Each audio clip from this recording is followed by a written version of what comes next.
زنده. اولا سلام علیکم و رحمت الله و برکاته دوستان عزیزان و نفرهایی که ما رو در آینده تماشا میکنند.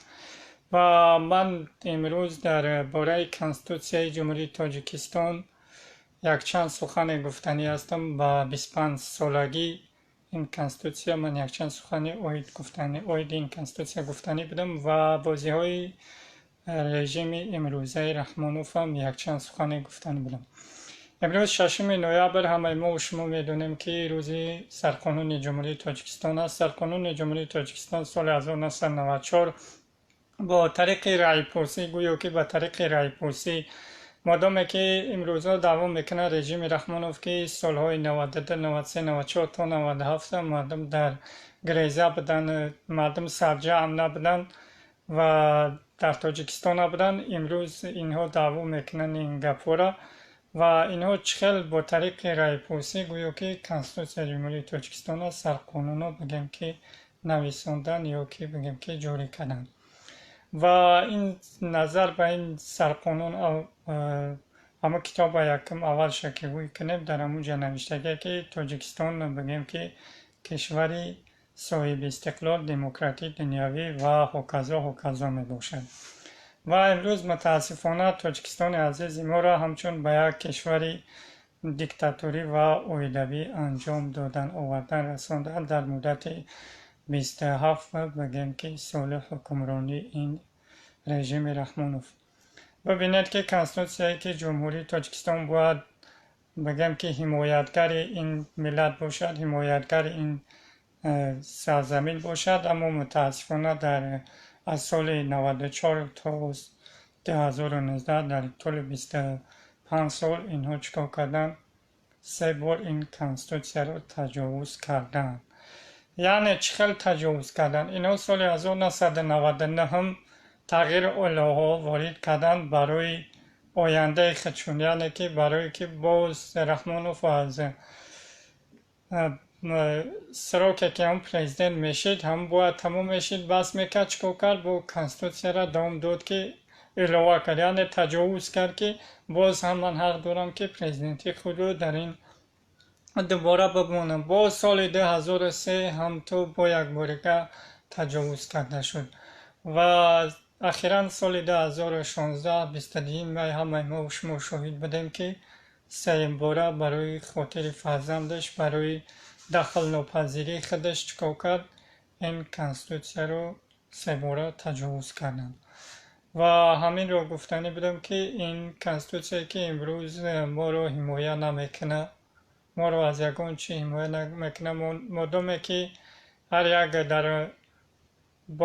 در ماده 5 در ماده 1 در باب 5 خطا نکنم اومدگی که میگه که هر یک نفر بگیم که صاحب اختیار است و هیچ کس حقوقهای او دخل ناپذیر است. و امروز میبینیم که رژیم رحمانوف چکار کرده است؟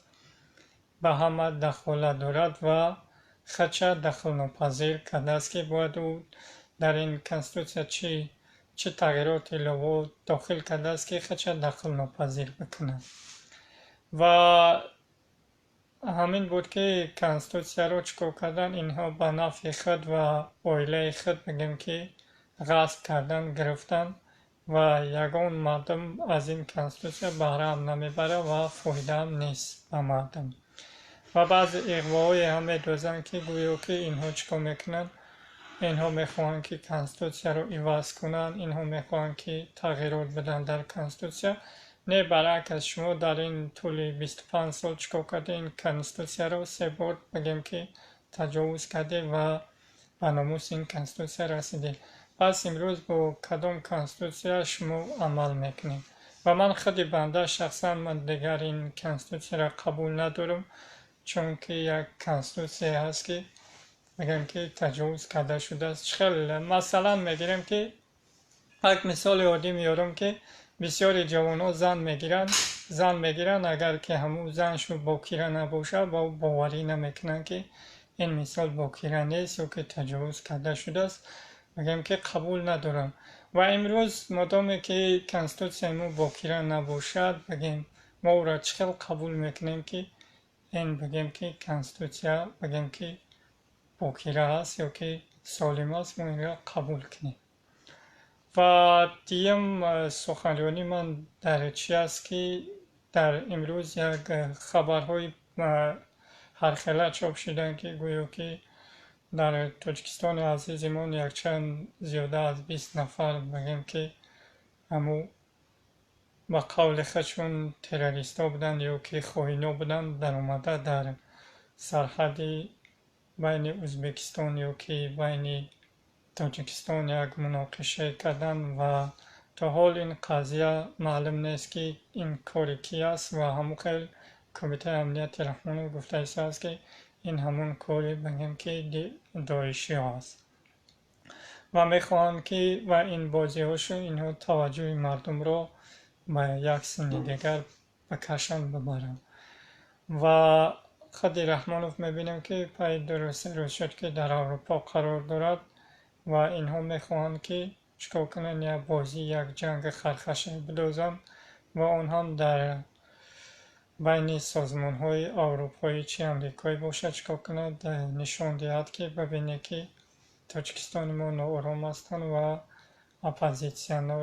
اپوزیسیونران یا که مخالفانمون ما میخواهند که تاجیکستان را ناآرام کنند یا که در اینجا شاید که یک چند بازی هایی باشد که انتخابات های سال 2020 هم قریب اومده است باید یکان بازی بکنند توجه مردم را چکار کنند با اون طرف بکشند که نه دیده شما ما را قبول نمیکنه این چکار میکنند یک نفر میآید میگن که تاجیکستان ما را ناآرام میسازد و صحبت طولانی نمیکنیم. هموطنان عزیز واقعی در امان خدا باشید.